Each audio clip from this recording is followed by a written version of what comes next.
Boa noite, senhoras e senhores. Boa noite, Juazeiro. Boa noite, Ceará. Boa noite, meu Brasil. Aqui pela Iracema 91.9, a primeiríssima. Estamos começando mais o Duelo.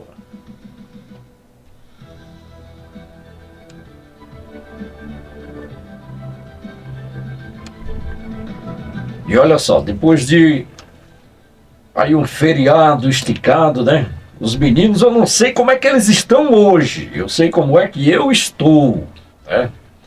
E eu vou lhe dizer uma coisa, viu? O duelo hoje está prometendo. Aqui pela ala da direita, você já sabe, né? O Laudi Mota, ele vem aqui para defender. Boa noite, Laudi. Como é que foi seu feriado, meu querido? Diz aí, o que você traz de novidades? Boa noite, Joyce. Boa noite, Joyce. Boa noite, Rafael. Foi um feriado muito tranquilo, graças a Deus. Espero que nossa audiência tenha aproveitado bem, descansado bem esse feriado. Foi um feriado, mas muita movimentação política, muitas polêmicas, né? É um prazer estar aqui pela primeira vez com o Rafael, né? Laudi, você mora no Crato? No Crato, isso. Você mora no Crato. E o carnaval lá foi quente, né? É quente, muita polêmica, o canal quase transbordando, como sempre, né? Como sempre. Então, a novidade de todos os anos, né? A novidade, carnaval tradicional do Crato, digamos assim. Muito bem. Pela ala da esquerda, você já sabe, está aqui conosco o Rafael Boaventura, e ele chegou hoje perfumado, eu vou dizer, viu?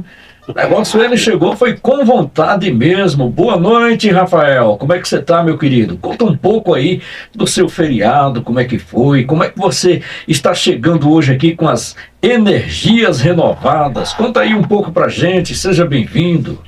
Boa noite, Osmar Célio, boa noite ao Laudi aqui. A primeira vez hoje que vamos duelar aqui, né? Boa noite também aos nossos ouvintes, boa noite à turma aí de São Paulo que está nos acompanhando também. O carnaval foi bem tranquilo, viu, José Marcelo? Foi um carnaval que, de fato, eu usei para descansar, não fui para nenhum evento, nenhuma grande festa, né? Muito bem. Tiveram muitas festividades por aqui e, mais uma vez, ficou o saldo aí de algumas mortes, não é? Pois é. Principalmente no município do Crato. A gente está vendo as facções praticamente tomando de conta dos territórios e tivemos aí relatos nos bairros Timbaúbas aqui em Juazeiro, nas Pedrinhas aqui em Juazeiro, relatos também aqui em Juazeiro no Tiradentes, fora os relatos dos 4 homicídios no Crato. Pois é. Infelizmente, isso não é somente em Juazeiro do Norte. Do estado do Ceará, se for aí contabilizar, né, as ocorrências envolvidas, morte pelo meio aí, pelo amor de Deus, aí a gente vai mudar as pautas aqui. Mas é uma situação bem triste, não é? Infelizmente, mas o histórico brasileiro, quando se fala de carnaval, é isso aí. A gente não pode esperar muita coisa diferente, até porque é o modus operandi da segurança pública no Estado, e eu digo até no Brasil, né? A gente está vendo aí que não tá brincadeira, não. Então, vamos lá. Chegamos hoje aqui, não se vence pelo grito, hein?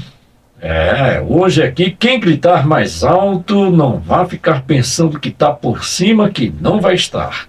Tá? O que sobrevive aqui, sabe o que é? É a ideia que se sustenta. E nós chegamos um pouquinho atrasados, sempre pedindo desculpas à nossa audiência, mas é porque algumas questões técnicas que a gente tem que ajeitar aqui, mas vai dar tudo certo.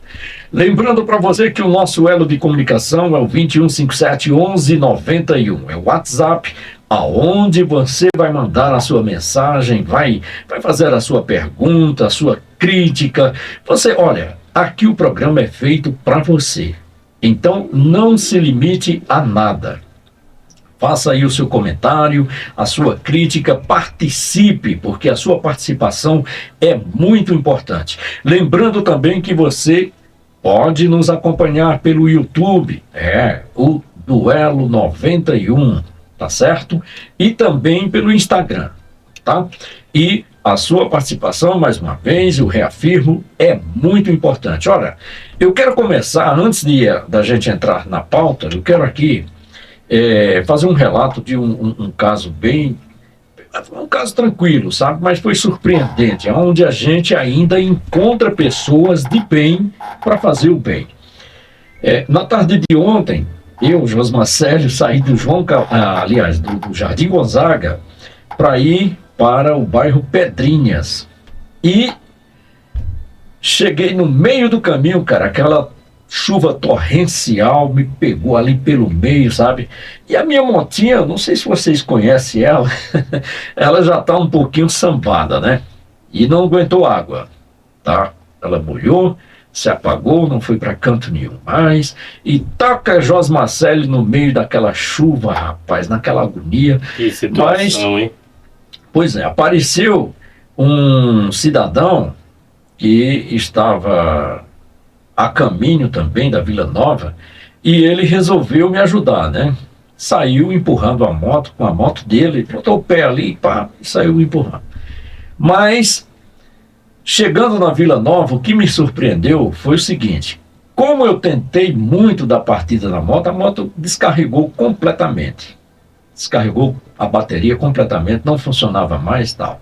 Chegando lá na Vila Nova, havia um senhor, rapaz, eu fiquei, sinceramente, eu me arrepio, cara, sabe, porque ele estava encerrando o seu dia de serviço. Já era final de tarde, estava encerrando. E eu cheguei para ele e falei, ele é dono de uma borrachariazinha, bem humilde, coisinha bem tranquila. Eu falei para ele, dá para o senhor dar uma carga na bateria? Ô, meu filho, eu trabalhei o dia todo, estou cansado, quero ir para minha casa. Eu digo, rapaz, só 10 minutinhos, 10 minutos. Ele disse, vai, coloca a moto aí para dentro. Aí reabriu a sua borracharia, eu coloquei a moto lá dentro. Ele foi lá, ligou tudo. Mas Rafael, sabe o que me surpreendeu? Que ele se apresentou como uma pessoa analfabeta, né? É o seu Wilson, o nome dele, tá? Só que o que me surpreendeu, cara, que quando eu entrei em diálogo com ele, homem de Deus, se todo brasileiro tivesse o conhecimento que o seu Wilson tem, a política brasileira, certo, não seria essa porcaria que é hoje. Eu quero parabenizar aí seu Wilson, tá? Quero agradecer a ele. Ele falou para mim que estaria me ouvindo nesse horário e com certeza, seu Wilson, o senhor ganhou mais um amigo do coração, tá bom? Fica aí, meus parabéns para o senhor pela atitude, né, de socorrer uma pessoa que estava ali precisando e também por transmitir o seu conhecimento, sendo uma pessoa analfabeta, como o senhor disse que é, mas de um conhecimento profundo sobre humanidade. Josmar, parabéns. Só lhe interrompendo aqui, o engraçado é que tem muita gente, principalmente as pessoas mais antigas, mais humildes, que no meu ver, elas têm mais educação do que vários doutores. Verdade. E o seu Wilson deu um show aí de conhecimento. Rapaz, seu Wilson sentido. Me surpreendeu, viu? Me surpreendeu mesmo. Cidadania. Bacana. Muito bom, então vamos lá, vamos deixar de rififi, vamos lá para a primeira pauta. As regras do confronto você já sabe, né? Pergunta direcionada, 2 minutos cravados. Pergunta aberta, confronto direto sob mediação, tá bom? A alternância de fala é obrigatória. Fugir da pergunta, nem pensar, pelo amor de Deus, é proibido fugir da pergunta. Ataque pessoal, o bloco se encerra automaticamente. Aqui não vence quem fala mais, vence quem sustenta melhor. Então, com vocês, senhoras e senhores, a partir de agora, o duelo.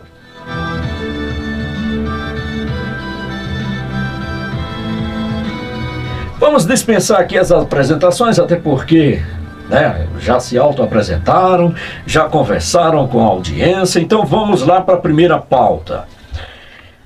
Vamos para a regional municipal. Estado é condenado a pagar 30 mil à mãe de criança que morreu afogada no Cinturão das Águas, em Barbalha. A condenação do Estado do Ceará por omissão em obra pública reacende o debate sobre responsabilidade estatal, dever de fiscalização e os limites da judicialização da tragédia. O caso expõe a tensão entre falha estrutural do poder público e o risco de transformar acidentes em precedentes automáticos de indenização, deslocando o foco da prevenção para a punição financeira. A primeira pergunta eu faço aqui para o Laudir Mota. Laudir, quando o Estado falha em obras que administra, a indenização é justiça ou apenas a prova de que o poder público só responde depois da tragédia consumada? Você tem 2 minutos. Olha, Joyce, é uma questão realmente muito preocupante quando uma coisa dessa acontece, principalmente por parte do Estado. E primeira indignação que me causa, além, claro, a maior de todas, a perda de uma vida inocente, é o valor baixo da indenização, 30 mil. Você precifica, que é na cabeça da população que você está fazendo com a indenização, você está precificando o valor da vida, né? Mas que talvez as pessoas não entendam os detalhes do direito, mas é a percepção que chega, de qualquer forma. E é lógico que o ideal é sempre que o Estado tenha e faça e tome as providências para evitar que uma coisa dessa aconteça, isso é óbvio, mas é lógico que a reparação ela acaba sendo uma consequência necessária de um ato ilegal do Estado, né? Agora, baixo, 30 mil por uma vida humana, muito baixo. Realmente eu também concordo com você. Pergunta agora direcionada para Rafael Boaventura. Negar responsabilidade estatal nesse caso não é normalizar a omissão do poder público diante de vidas perdidas? Você tem 2 minutos.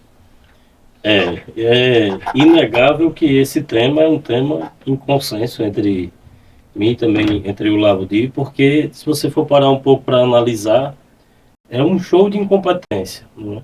Não é a primeira vez que acontecem acidentes nesse sentido, e dessa vez um acidente trágico. Nós sabemos que em Barbalha existe um prefeito que gosta de dizer aos 4 ventos que é um prefeito parceiro do governo do estado. Então fica aí também a responsabilidade da prefeitura de Barbalha. Por que não avisaram, não é? Já que é de responsabilidade do governo do estado, por que foi que não deu uma ligação e resolveu o problema? Foi que não sinalizou como deveria estar sinalizado ali a região? A gente já sabe que esse problema... E outra coisa, o que foi que mudou? Aconteceu isso, mudou o quê? Pode acontecer novamente. Infelizmente, a gente vive aí uma história, né, contada nas redes sociais, na imprensa, em boa parte da imprensa, mas a realidade é de um total descaso. De fato. Vamos agora para a pergunta aberta. A judicialização de tragédias corrige falhas do Estado ou incentiva um modelo reativo, caro e incapaz de prevenir novos casos? Vocês têm 4 minutos. Olha, é uma questão, na verdade, a judicialização ela é necessária porque, obviamente, o Estado ele cometeu um ato ilícito e, diante disso, ele tem que ser responsabilizado. Nesse sentido, há um caráter pedagógico por conta dessa judicialização, mas a gente sabe que, como é o Estado, não vai sair do bolso de quem foi omisso, vai sair do cofre público, né? Então, essa responsabilidade acaba sendo diluída. Enfim, mas o que fica, eu acho, é a necessidade sempre, eu falei isso em programa passado, que, infelizmente, o Estado peca muito. Isso não é só do Ceará, mas está muito patente nesse caso, peca muito na questão da prevenção. É um Estado muito refém da política reativa, né? Está sempre querendo ali, de alguma forma, estar bem com a opinião pública e reage mais do que age para evitar esse tipo de caso. Isso é só mais um, acontece em vários casos, foi muito comum no Rio Grande do Sul também com as enchentes, né? não se preveniu como se deveria. Aqui, acho que um caso mais simples ainda, que poderia com a sinalização ou atos mais, digamos assim, de compromisso mesmo com o que manda a lei, poderia ter evitado uma tragédia que não pode ser quantificada, né? Como a gente estava falando, acho que aqui é um consenso. Não tem como a gente quantificar. O Estado deu 30 mil, mas o que se perdeu aí é inestimável. O João Paulo, do bairro Malvinas, está dizendo aqui que já foi matéria de debate na Câmara de Vereadores esse problema, e não foi resolvido. Ou seja, mais uma vez, em cima daquilo que a gente vem conversando aqui. O discurso é muito bacana, você pegar uma pauta, fazer um discurso em cima, mas a resolutividade do problema, como é que está sendo feito? Pois é, e até para pagar quem paga. Quem paga é o cofre público, é todo mundo, né? O Estado faz, né? Claro que o Estado, um ente despersonalizado, mas quem administra e quem tem a responsabilidade de conduzir é culpado por isso, e a compensação financeira que é mínima, mas mesmo isso, quem paga no primeiro momento é o Estado, né? Isso é verdade. Agora vamos para a segunda pauta. Câmara de Juazeiro debate macrodrenagem, infraestrutura urbana e suposta cobranças abusivas da CAGES. E essa CAGES, rapaz, já deu pano para as mangas, viu? O debate legislativo expõe o conflito entre investimento público em infraestrutura, prestação de serviços essenciais e a percepção popular de abuso tarifário. A pauta revela o choque entre eficiência técnica, responsabilidade fiscal e sensibilidade social. Pergunta para Rafael Boaventura. Serviços essenciais podem ser tratados apenas sob lógica de mercado sem comprometer justiça social? Você tem 2 minutos. Serviços essenciais, como o próprio nome já diz, não é? É algo essencial, inerente à vida. Né? Água, luz, hoje em dia até internet, eu acredito que já se encaixa também como um serviço essencial.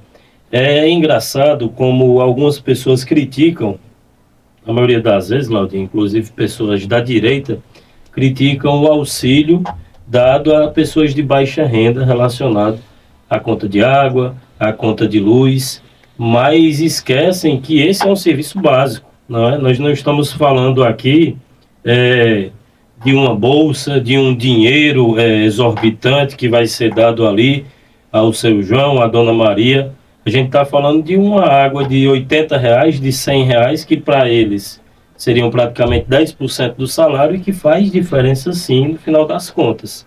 Então é um serviço essencial que eu entendo que deva ser sim enxergado também o lado social desse serviço. Não adianta taxar por taxar, como a gente enxerga aí a Enel fazendo à torta e à direita. A CAGES, pelo menos nesse sentido, as taxas são bem inferiores, mas não adianta taxar por taxar e esquecer que existem pessoas aí que necessitam do básico para sobreviver e não têm condições de arcar. Muito bem, agora a pergunta para o Laudir Mota. Cobranças abusivas não são consequência direta de monopólios estatais sem concorrência e sem controle real? Você tem 2 minutos. Olha, José Marcelo, isso na verdade é um tema que gera muito debate ideológico até no próprio campo da direita, porque muitas vezes, de maneira inocente ou boba, se defende a privatização sem observar o quadro geral. Obviamente, o monopólio estatal ele sempre vai trazer consigo consequências negativas, mas o monopólio privado ele também pode trazer consequências negativas. A gente está vendo um caso muito emblemático na cidade do Crato, em relação ao serviço de saneamento que foi entregue a uma empresa, e só a população do Crato que pode testemunhar. Eu sou um cidadão cratense e conheço bem as reclamações, a abusividade de algumas taxas, a gente chegando a pagar R$700, gente baixa renda pagando R$700 em contas de água, um absurdo completo.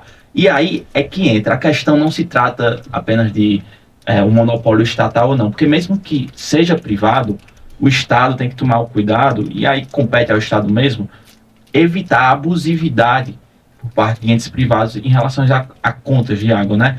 Quando parte do poder público, já entra mais em outra seara, uma seara mais da moralidade pública mesmo, da coerência ali na aplicação das taxas, mas é bom lembrar que a simples privatização não é o suficiente. Pode até privatizar, mas se o Estado não fizer da maneira correta e tiver o controle para evitar a abusividade, também não adianta muita coisa. Muito bem, agora eu tenho uma pergunta aberta, mas eu preciso ir para o intervalo. Então a gente volta dentro de alguns segundos, não é nem minutos, eu acho, ou minutos, não sei, é breve, coisa rápida. Já já a gente volta, sai daí não. Muito bem, eu falei para você que a gente não ia demorar e já estamos de volta. Agora vamos lá para a pergunta aberta, né? O tema vocês já estão sabendo, né? Estão aí por dentro. Então a pergunta aberta é a seguinte: o problema da infraestrutura urbana é falta de Estado ou excesso de um Estado ineficiente? Vocês têm 4 minutos. Na verdade, é completa falta de Estado, né? A gente sabe que... Olha, vamos pegar o Juazeiro do Norte aqui, por exemplo. Quando foi atualizado o plano diretor de Juazeiro do Norte? Agora, pessoal.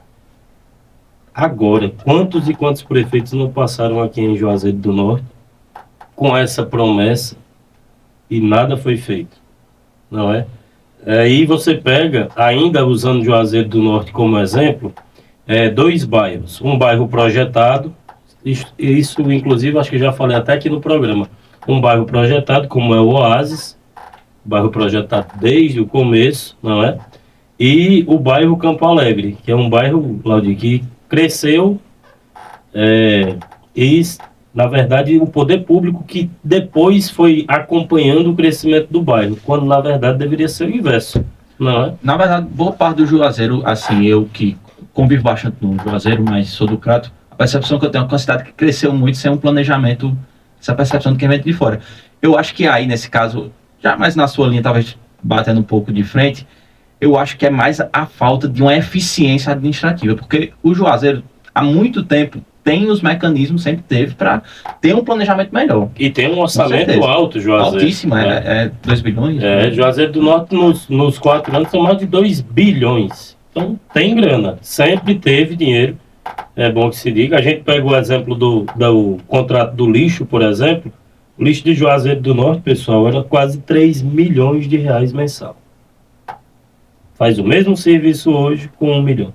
É inacreditável. Então, em um contrato, você economizar 48 milhões de reais, não é?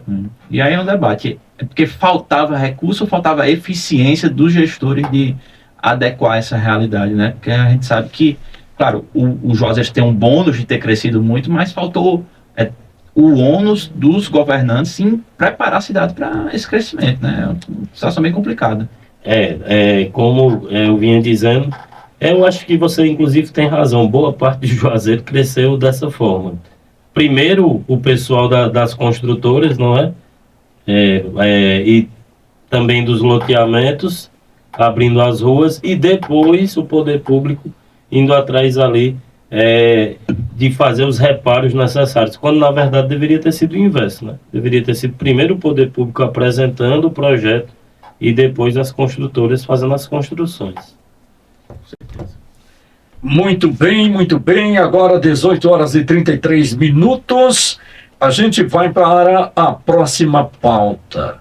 PSB abre apuração interna em Juazeiro do Norte. A apuração aberta interna do PSB reacende o debate sobre disciplina partidária, autonomia política e o uso de mecanismos internos como instrumento de controle ideológico. A pergunta direcionada para o Laudir Mota.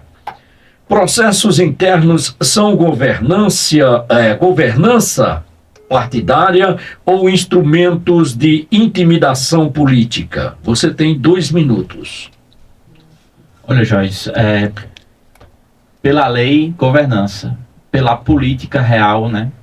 a gente sabe que é muitas vezes instrumento de intimidação.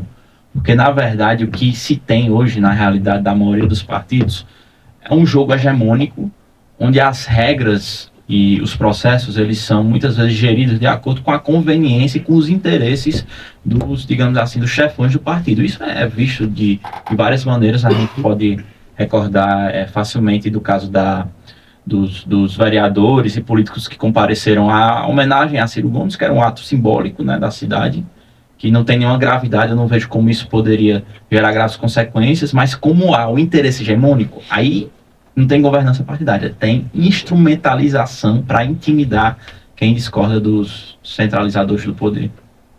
Muito bem. Agora pergunta para Rafael Boaventura. Partidos sobrevivem sem mecanismos rígidos de controle interno?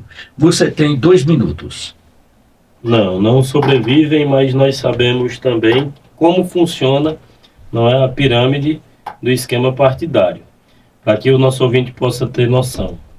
Um presidente municipal de um partido, me desculpe a sinceridade, ele não tem moral de absolutamente coisa nenhuma. Ele responde ao presidente estadual de um partido.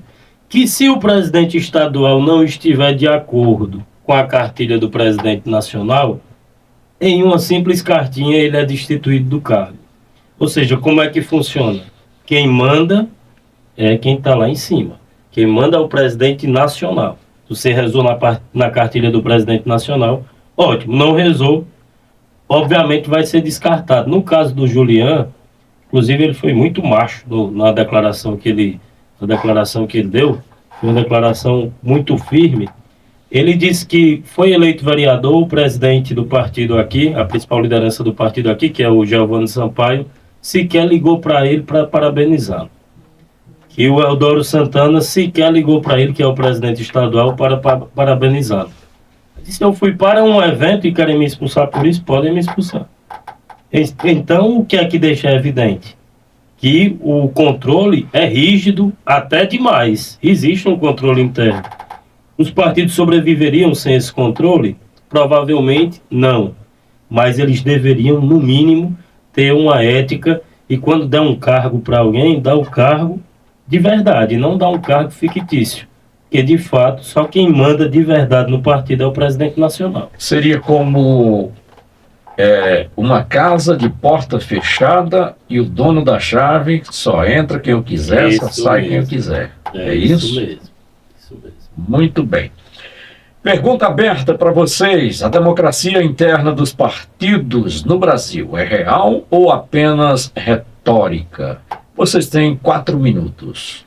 Totalmente retórica. Sempre tem, na verdade, a política brasileira, a política no geral, ela vive muito desse bom mocismo no discurso, então tudo é pelo bem da democracia ou pela institucionalidade, mas eu acho que já começa o grande absurdo da democracia brasileira, é esse corporativismo partidário, que, por exemplo, se um cidadão ele quiser se candidatar sem uma vinculação partidária, ele não pode, ele tem que ingressar em um partido, então ele tem que se submeter à burocracia partidária e, consequentemente, se submeter a quem é dono do partido, quem tem o poder na mão. Eu acho isso assim, um dos casos mais emblemáticos da nossa legislação, que escancara como o poder político é concentrado muitas vezes em uma elite política que não permite a abertura para uma população. Eu acho que faria muito bem para a democracia brasileira ter a possibilidade de um cidadão comum que não queira se vincular a um partido ser candidato. Por que não? Qual seria o empecilho disso, né?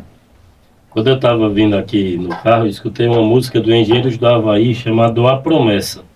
A música fala: não vejo nada, o que eu ouço não me agrada, o que eu vejo não me agrada, não ouço nada e o que eu ouço não diz nada. É basicamente os partidos aqui no Brasil. E se você for parar um pouco para analisar, eles são mais parecidos do que distintos. Tem muita gente que diz: olha, eu sou de extrema direita, eu sou bolsonarista, o outro, eu sou lulista. Mas eles estão, meus amigos, me desculpem, os dois partidos estão envolvidos até o talo no escândalo do Banco Master. Então, qual é a diferença? Qual é a diferença? Vamos ser bem sinceros aqui. A diferença é simples. Alguém quer entrar no sistema, tem que fazer parte do sistema. Vamos trazer um exemplo prático, o MBL. O MBL foi criado como, pessoal? Movimento Brasil Livre. um movimento para criticar o sistema. Hoje o MBL tem deputados e tem um partido. Está onde? Dentro do sistema. Então é feito somente... Não, a gente não vive uma democracia. Esse é o primeiro ponto. Aí esbarra justamente no meu ponto, que é como é que a pessoa vai, né, participar, assim, nem fazendo a defesa do MBL, longe disso, mas fica numa situação que a pessoa que quer participar da política não tem opção. Ou vai se submeter aos partidões, ou tentar criar um novo partido, como o MBL fez, como tem esses partidos. Mas aí defender o MBL, que tem relatos de gente de partido grande, de deputado, que pagou, financiou o MBL, aí é uma defesa, Laudir, que pelo menos para mim é inconcebível, porque não tem como a gente normalizar a fraude, porque o MBL... longe de mim, não o MBL é uma fraude. O MBL foi criado com um discurso e a prática do MBL é completamente outra. O cara chegou aqui, disse publicamente, o pré-candidato a presidente, inclusive ligado ao MBL, que não iria citar os nomes dos empresários que financiaram ele. Por que não vai citar? E quer dizer que se ele for presidente, ele vai financiar, ele vai patrocinar quem? Ele vai ajudar quem? Isso é um problema grave. Isso daí é bizarro. Mas eu falei assim só para deixar claro, não é uma defesa do caso do MBL, mas é uma defesa da situação em si, de você não ter a opção de não se submeter à burocracia partidária. Eu acho isso muito complicado, eu acho que, como eu disse já, limita bastante a participação cidadã mesmo no processo, porque de qualquer forma, se você quiser ser alguma coisa, participar, transformar a política, você vai ter que se submeter. Essa é a regra. Muito bem. Olha, a gente está recebendo aqui mensagem de São Paulo. Pois é. Está falando o seguinte, olha, boa noite, estou adoentado, mas tentando ouvir o programa. Acabei de chegar do hospital e não tinha nenhum remédio de alto custo. A farmácia popular está sem remédios. Olha aí. Isso aqui eu acho que é o seu Sebastião, né? De Cachoeirinha. É isso aí. Olha, seu Sebastião, a gente deseja melhoras para o senhor, viu? E que os políticos desse lado daí, né, que eles tenham a consciência de resolver esse problema, né? Que realmente não acontece somente aí em São Paulo. Aqui também, no Nordeste, nós temos visto aí várias reclamações, tem acompanhado aí várias reclamações sobre essa questão, remédios de alto custo. E só nos resta agora fazer o quê? Reclamar para quem? Chamar quem? Vamos chamar o Chapolin Colorado para ver se resolve. Ah, não, ele já morreu. E agora, Rafael? Quem poderá nos defender? Quem poderá nos defender? Agora a gente clama a quem, pelo amor de Deus? E vamos dando sequência aqui no nosso programa, lembrando para você que o nosso elo de comunicação é o WhatsApp. Código diário 88-2157-1191. Você faz a sua pergunta, você faz a sua crítica, você manda no programa. O programa é feito exclusivamente para você. Vamos agora entrar na pauta estadual. Altos cachês de artistas no Carnaval do Ceará reacendem debate sobre uso do dinheiro público. A divulgação dos valores pagos a artistas para apresentações no Carnaval do Ceará recoloca no centro do debate a função do Estado na promoção cultural e o limite entre incentivo público e gasto político. Para uma visão, a cultura é instrumento de inclusão, identidade coletiva e dinamização econômica, especialmente em períodos de grande circulação turística. Para outra, o uso de recursos públicos para financiar entretenimento revela distorção de prioridades, captura simbólica do orçamento e a substituição de políticas estruturantes por eventos de alto apelo popular.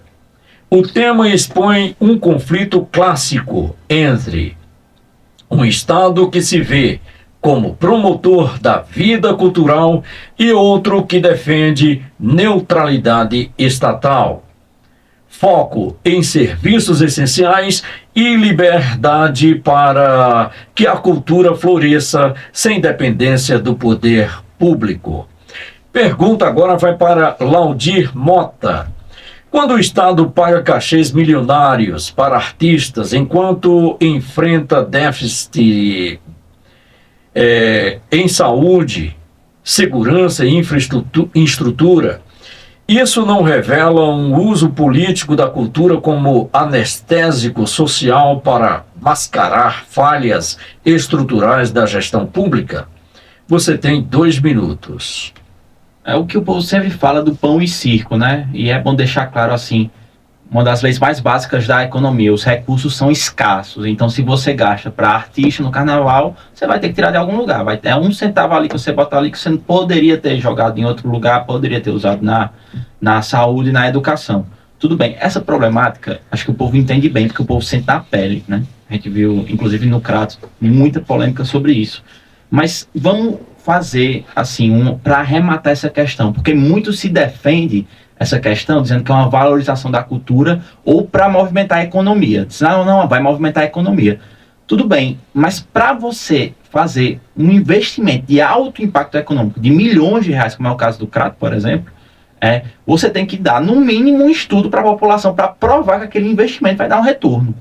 Isso é um cuidado que um gestor público normal teria e que não tem nesses casos. A verdade é que sem estudo e sem esse cuidado com o gasto público, que a gente não verifica na maioria dos municípios aqui do interior, o que parece mesmo para a população é que os governantes estão o quê? Usando aquilo como uma grande cortina de fumaça para se promover, ainda mais que é um ano eleitoral, e enquanto a saúde, a infraestrutura fica em segundo plano.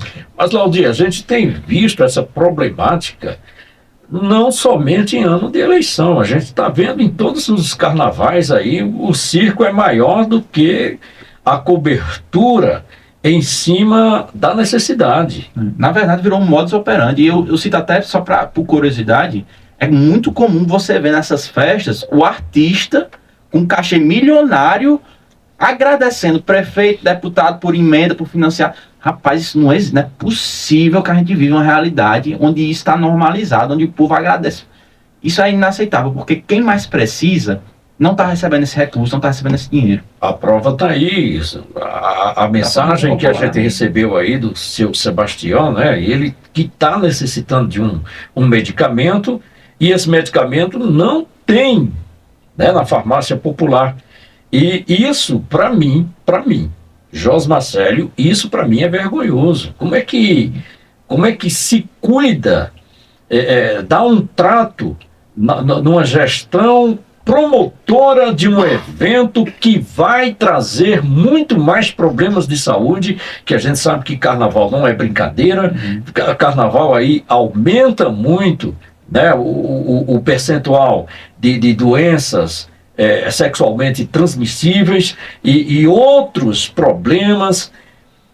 Bem, é uma coisa, sinceramente, é vergonhosa.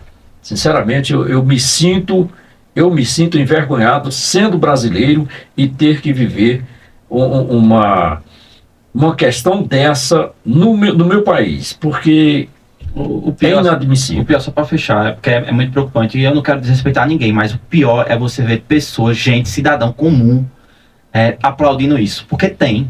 Porque quando eles fazem esse anúncio nesses shows, tem gente aplaudindo que vai à loucura, meu prefeito, meu deputado. Sim. Pelo amor de Deus, isso não existe. Com certeza.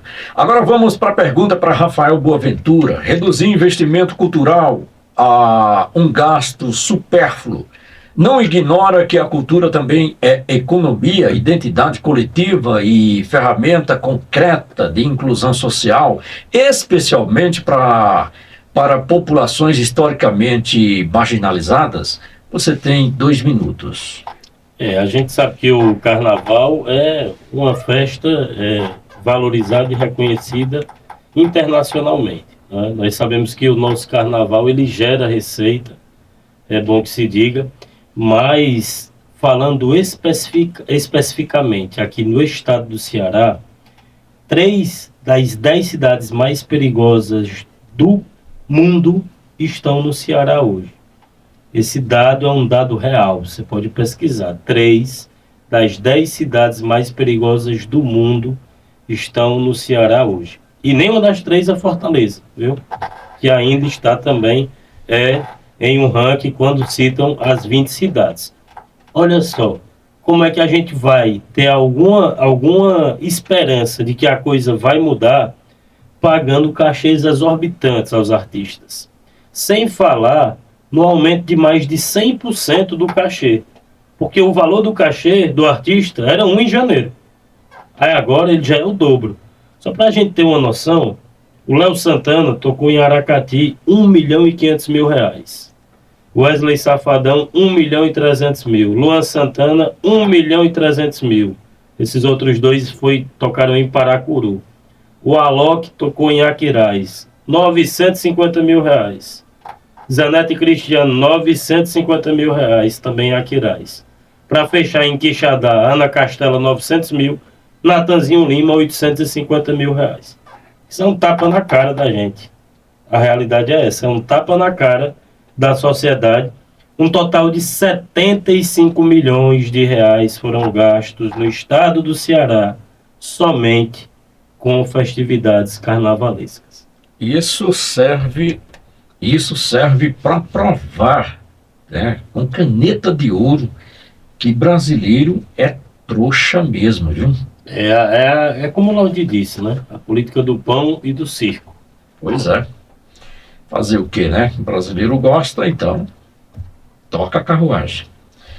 Vamos lá, pergunta direcionada a Rafael já foi feita, então vamos para o duelo. O financiamento estatal da cultura fortalece a sociedade ao garantir acesso e diversidade cultural ou cria dependência política, distorcendo prioridades orçamentárias e transformando entretenimento em política pública de curto prazo? Vocês têm 4 minutos. Eu acho importante fazer uma separação aí que talvez seja importante para a gente dar nome aos bois. Assim, eu tenho uma visão muito bem estabelecida de que recurso econômico é recurso escasso. Então você tem que ter prioridade. Porque não é recurso infinito, não tem dinheiro infinito, é dinheiro do povo, mas tem uma afinidade de recursos que vai ser alocado. E cada recurso que você coloca num setor, você deixa de colocar em outro. Então, a gente tem que pensar, quando a gente vai pensar em qualquer gasto público, a gente tem que estar pensando, a gente está botando aqui um recurso que poderia ir para educação, saúde, segurança pública.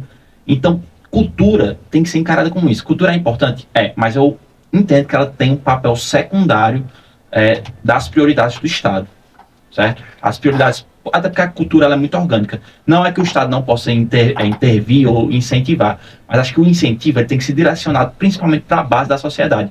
E ninguém vai me dizer que pagar 1 milhão de cachê para artista é investir em cultura. Isso é investir em entretenimento ali, para você ganhar um certo apoio ali da população. Mas investimento em cultura, para mim, é você dar acessibilidade às pessoas carentes, à cultura, a instrumentos, a realmente pessoas que precisam disso, ou não como muitas vezes acontece com a tal Lei Rouanet, que você dá isenções fiscais, incentivos de milhões para pessoas que já são bilionárias, milionárias. Isso para mim não é incentivar a cultura, não. É um tema polêmico isso aí, mas eu discordo veementemente do Laudi nesse caso. É necessário sim investir na cultura, sim, desde que seja feito um projeto que funcione na prática. Olha, muita gente fala mal da Lei Rouanet e, às vezes, Laudi, porque desconhece como funciona de fato a lei. A Lei Rouanet ela não pega nenhum centavo do brasileiro. É uma isenção. Ou seja, ela não gasta, ela deixa de arrecadar para incentivar. Mas só, que dá na mesma, né, meu amigo? Não dá na mesma. Dá sim. É uma isenção. Mas olha só, foi feito um estudo da FGV, a Fundação Getúlio Vargas. A cada R$1 investido da Lei Rouanet, retorna para a economia brasileira R$ 7,59. R$ 7,59 a cada R$1 investido. Isso daí quer dizer o quê? Isso quer dizer que quando o projeto ele é sério, quando o projeto de fato ele fomenta a cultura, ele resolve. Agora, para pegar 75 milhões de reais, para botar para os artistas, superfaturando o cachê de artista, aí eu sou completamente contra. Mas a Lei Rouanet, ela é uma lei hoje que está sendo copiada em países afora.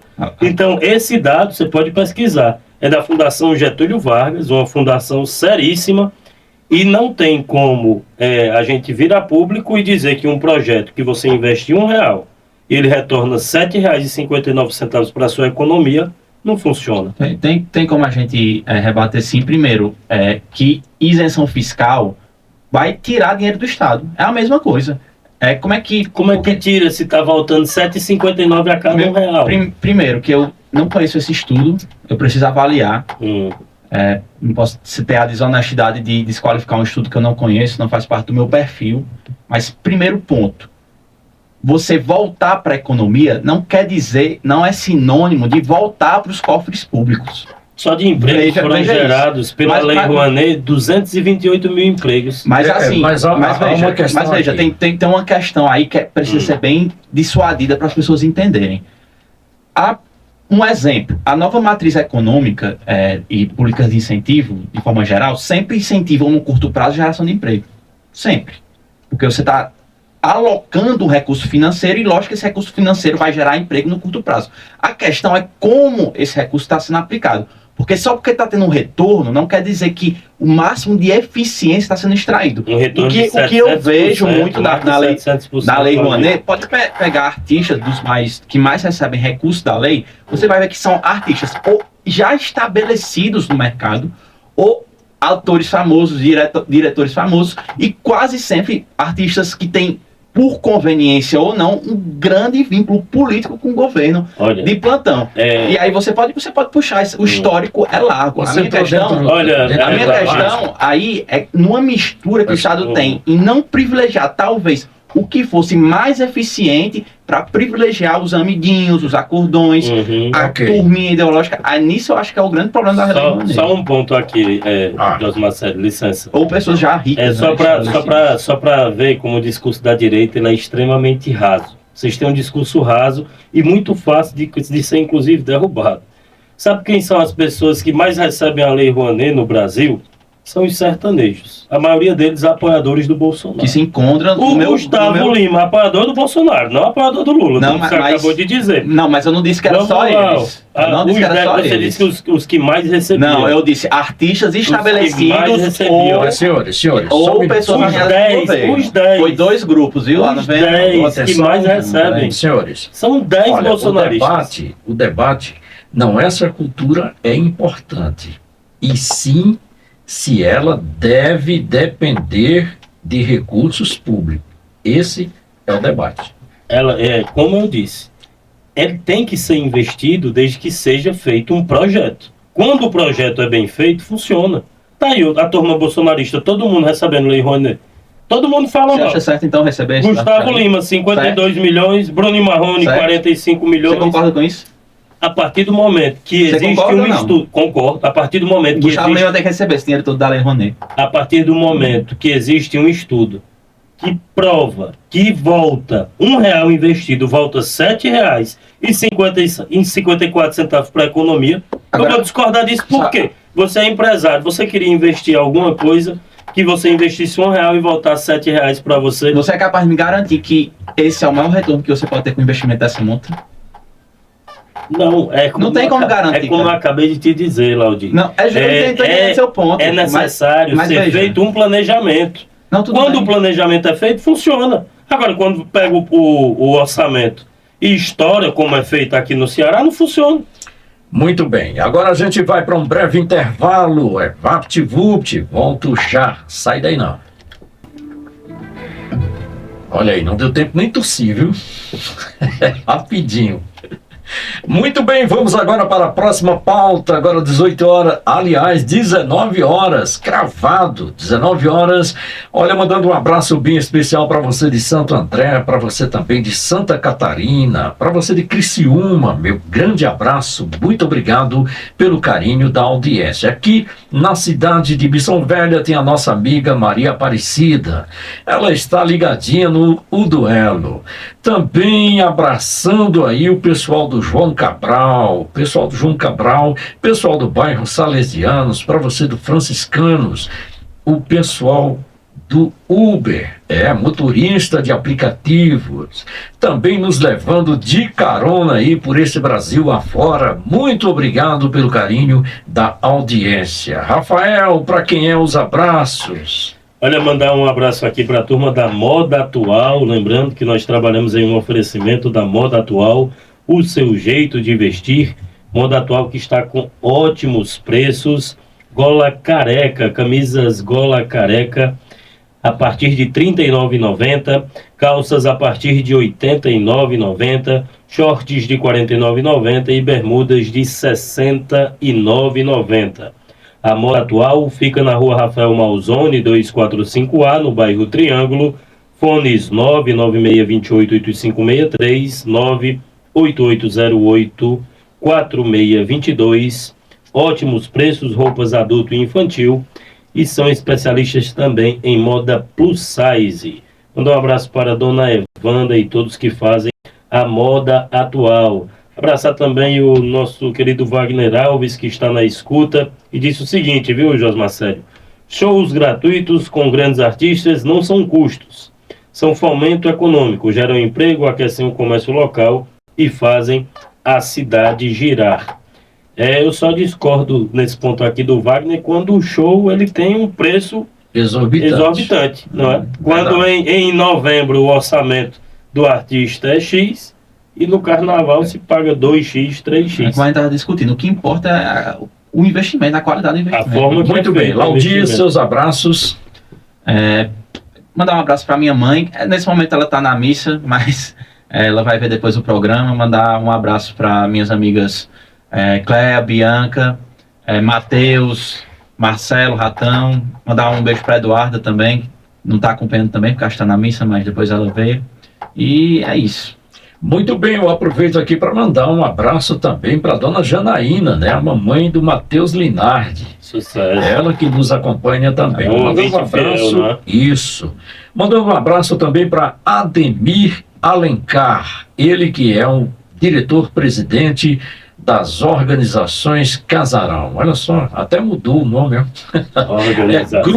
Grupo Casarão, né? Casarão do Óleo, né? E Alto Posto Casarão. Lembrando que o Alto Posto Casarão também está na cidade do Crato, aonde era o Palmeiral. Agora também faz parte do Grupo Casarão. Só Ademir, meu grande abraço, muito obrigado aí pelo carinho da audiência. Nós, Marcelo, abraçar também o professor Aurélio do PCdoB, a Edmara Vieira em Fortaleza, também na nossa audiência. O Bezerra Cândido também está nos acompanhando. O Fábio Souza do Sovaco de Cobra, que inclusive vai estar aqui amanhã. O Fábio Souza, não é? Foi confirmado. O Fábio vai estar amanhã como debatedor. Abraçar a turma também da barbearia Miley Style, que estão nos acompanhando nesse momento, e a assistente social Juana Yasmin. Muito bem. E a gente vai continuando aqui, agora 19h04. Vamos para a próxima pauta. Cid Gomes reafirma apoio a Júnior Mano para o Senado.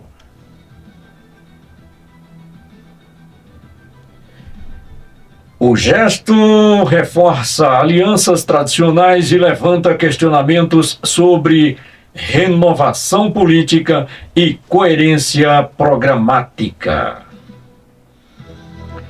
Pergunta para Laudir Mota. Essa reafirmação é liderança política ou perpetuação de um mesmo grupo no poder?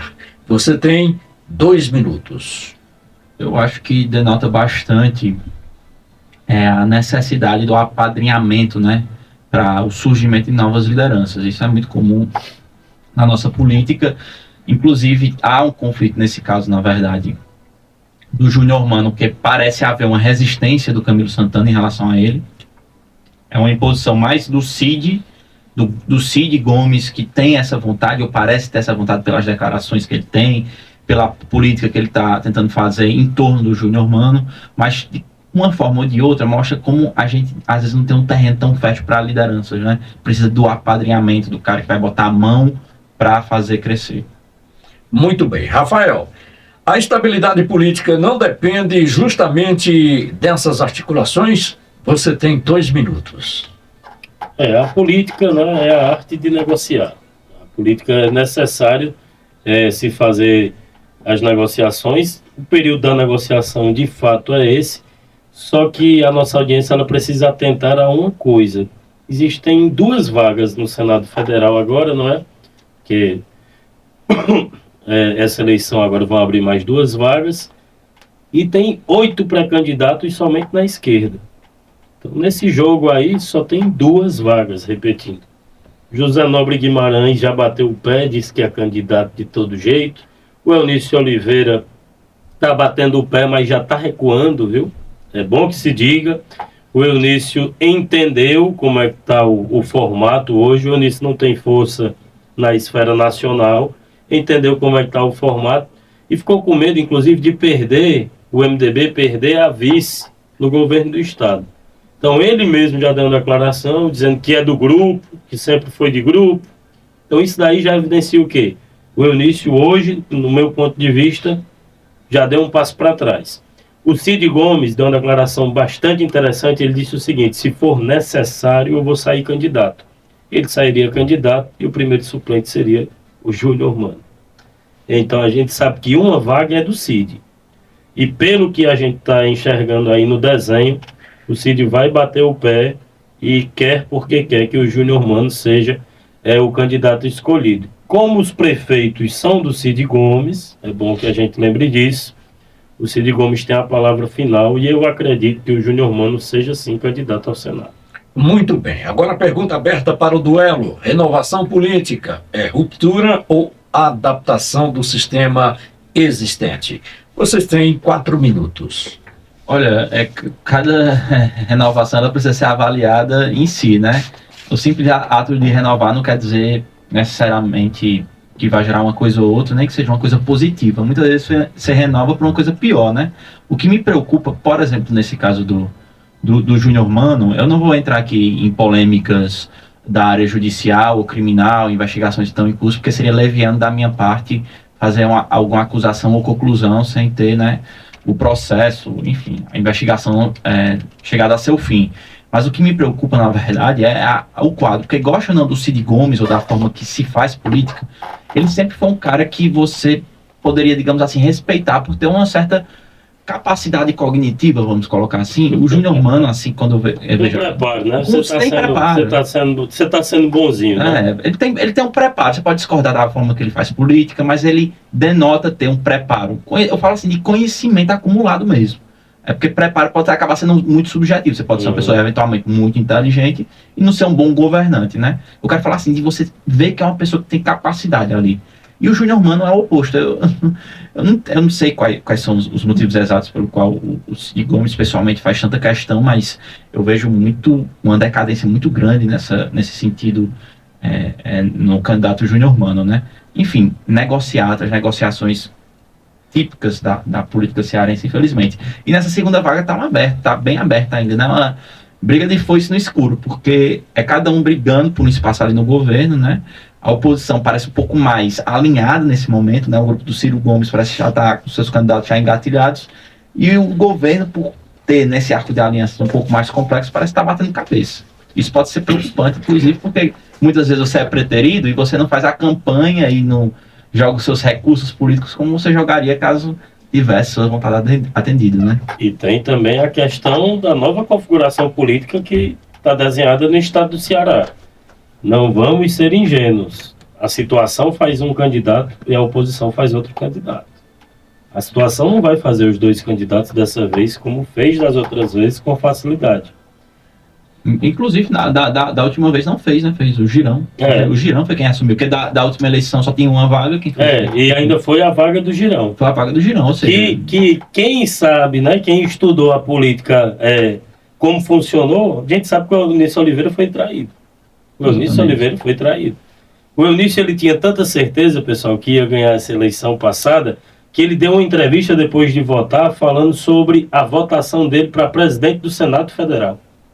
Ou seja, ele já tinha certeza que ia ser eleito e já estava falando o próximo passo para trabalhar como presidente do Senado Federal. Eu acho que ele... Quando abriram as urnas, né? Agora também reflexo da falta de atenção que ele deu à região do Cariri, porque nos 45 do segundo tempo foi dito para ele vir aqui para a região para dar uma atenção, e o que ele fez, a gente sabe, ele desligou os telefones e as lideranças aí ficaram a ver navios. O resultado a gente já sabe, foi o Eduardo Girão eleito senador. Agora, só falando aqui da pergunta, José Marcelo, rapidinho, eu não enxergo como uma renovação, porque o Senado Federal ele já é desenhado para não haver renovação. Ninguém vai para o Senado Federal de primeiro marinheiro de primeira viagem. Ou é um ex-deputado, ou é um ex-governador, ou então é um afiliado político de um ex-deputado ou de um ex-governador. Então, nessa atual conjuntura, é impossível existir uma ruptura com renovação. Muito provável. Muito bem. Olha, recebendo aqui a mensagem do Nathaniel Braga. Nathaniel Braga, ele está dizendo o seguinte: boa noite. Vergonha é usar dinheiro público em escola de samba, onde zombaram de adversário e ainda humilharam as famílias conservadoras.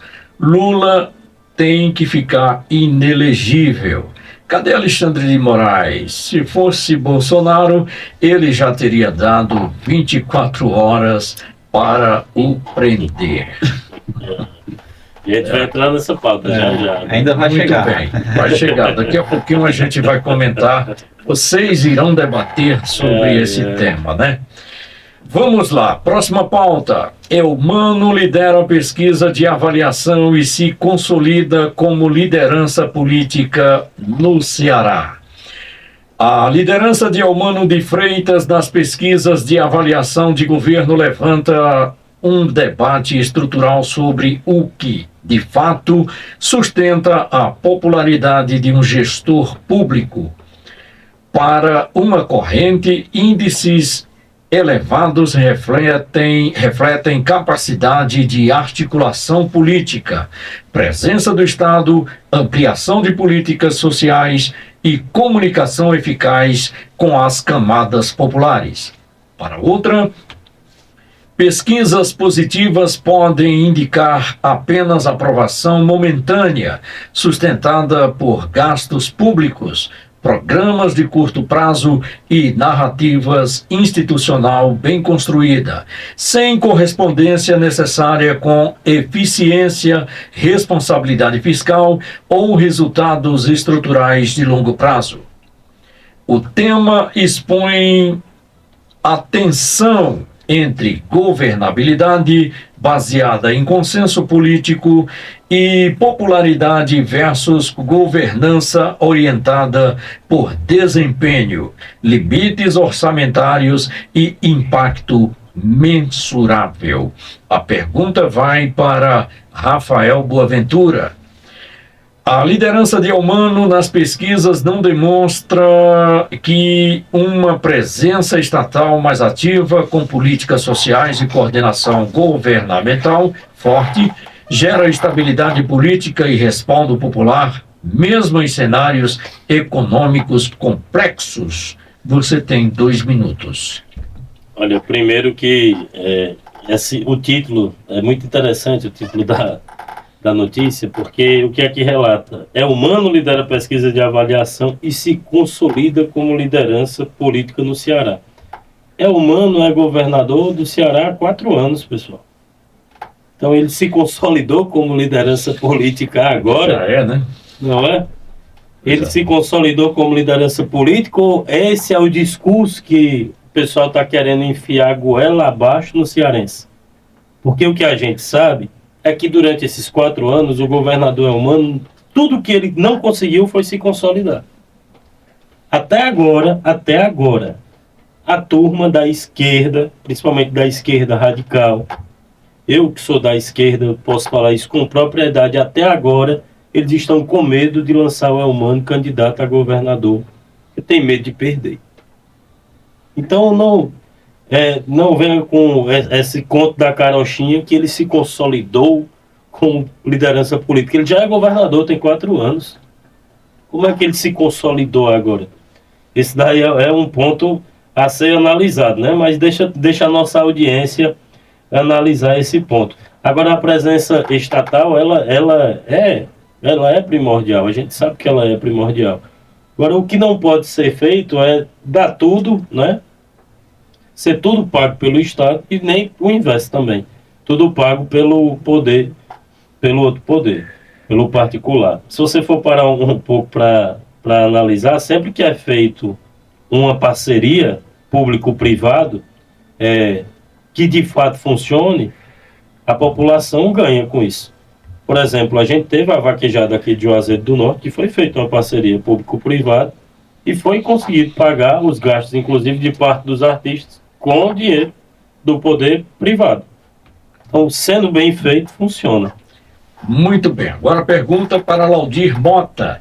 Pesquisas favoráveis não podem ser apenas o reflexo de um Estado que distribui benefícios, controla a narrativa e adia o custo real das decisões para o futuro, sem enfrentar problemas estruturais como eficiência e sustentabilidade fiscal? Você tem 2 minutos. Olha, eu acho que o principal motor, na verdade, que acaba eventualmente elevando um pouco da aprovação dos governantes, é porque a gente sabe bem que a máquina pública em ano eleitoral acaba sendo utilizada, bem direcionada para isso, né? Muitas vezes esquecendo, né, que vai ter um ano seguinte, e muitas vezes essa bomba pode cair para o próprio gestor, né, em caso de reeleição. Agora, eu gostaria de pontuar, assim, se falou da consolidação, né, do candidato, mas eu não sou muito disso, porque eu particularmente sou um apreciador de pesquisas eleitorais. Eu me interesso muito por isso, tenho uma opinião bem clara sobre vários tipos de instituto. Mesmo a maioria errando, né? Mesmo a maioria errando, entre aspas, eu sou meio suspeito para falar, mas assim, esse Instituto Opinião, não uso muito esse argumento, mas talvez seja útil levantar que deu essa liderança para o Mano, né? Foi o mesmo que disse que Gleidson perderia por 13% aqui no Juazeiro, né? É um resultado que foi muito diferente do que aconteceu nas urnas. Então, é sempre bom ficar com o pé atrás. Muito bem. Agora vamos aí para a pergunta aberta. A aprovação popular de um governo deve ser o principal critério de sucesso político ou ela pode mascarar modelos de gestão que ampliam dependência do Estado, elevam custos públicos e comprometem o futuro econômico? Vocês têm 4 minutos. Isso aí gera tantas discussões interessantes, na verdade, porque o que acontece? Muitas políticas públicas, elas são pensadas justamente pela aprovação para a eleição. Então, o que o governante muitas vezes faz? Eleva gastos ao longo dos anos, visando, muitas vezes através de benefícios, né, sociais, visando exclusivamente um ganho de popularidade no curto prazo para garantir a eleição, a manutenção do poder. E isso, talvez essa seja um dos grandes problemas que a gente tem no Brasil desde sempre, né? Acho que todos os presidentes fizeram isso quando tentaram a reeleição, desde muito tempo, e muitos governadores também fazem isso, e que é muito preocupante, porque a população acaba ficando anestesiada no momento pré-eleitoral, e isso acaba viciando porque compromete muitas vezes a gestão pública, a governança pública. Se o cara não ganha, ele deixa uma bomba para o sucessor dele, ou seja, é uma irresponsabilidade que infelizmente tem um aval da população muitas vezes. A gente pode pegar o próprio Bolsonaro, né, como exemplo disso. A gestão do Bolsonaro ela foi tão ruim de um jeito que o Bolsonaro aumentou em 200% o Bolsa Família e nem assim a turma votou nele. A gente pode citar também o que está acontecendo agora na isenção do imposto de renda, mas mesmo assim não parece muito mexer com a aprovação do presidente nesse setor da sociedade que está sendo beneficiado. Estava vendo até uma pesquisa, se não me engano, da Quaest, medindo justamente isso, que 80% não sentiu diferença nenhuma no poder de compra das pessoas beneficiadas pela isenção do imposto de renda. Que é um dado muito revelador, né? Porque supostamente seria uma grande medida eleitoral, e 80%, eu tô errando o dado, mas a maioria, posso estar errando o dado, aliás, mas a maioria achou que não sentiu esse efeito, né? Mas não é sempre o caso, a gente sabe que tem um efeito prático ali, você pode ali, digamos assim, não odiar mais tanto o governo, porque você está sendo beneficiado. Por exemplo, você recebeu um salário a mais, né, do ano. É basicamente isso. Por exemplo, um professor que recebia ali R$ 5.600, ele teve um 14º salário, praticamente. Então, isso praticamente tem um efeito. É inegável que tem um efeito eleitoral. Tem um efeito prático e tem também o efeito eleitoral. Agora, falando assim, economicamente, o problema não está em isentar o imposto de renda de quem recebe R$ 5.000. O problema está em dar um bolsa para os bilionários. Aí está o problema, em isentar os bilionários. O Brasil é o único país no mundo que não tem imposto para bilionário. O cara é bilionário, ele tem todas as isenções possíveis. Então isso é um absurdo. E a gente ficar discutindo aqui embaixo se é para dar o Bolsa Família, se é para isentar imposto de renda. Mas acordar, pessoal, quem está na classe média está mais perto do que quem está na classe baixa, do que quem está lá dos bilionários. Não tem como a gente estar nesse debate aqui, não. Esse debate é muito raso. É um debate que não resolve. O gasto de isenção para bilionários foi 3 vezes o orçamento do Bolsa Família. Então o problema é o Bolsa Família? Muito bem.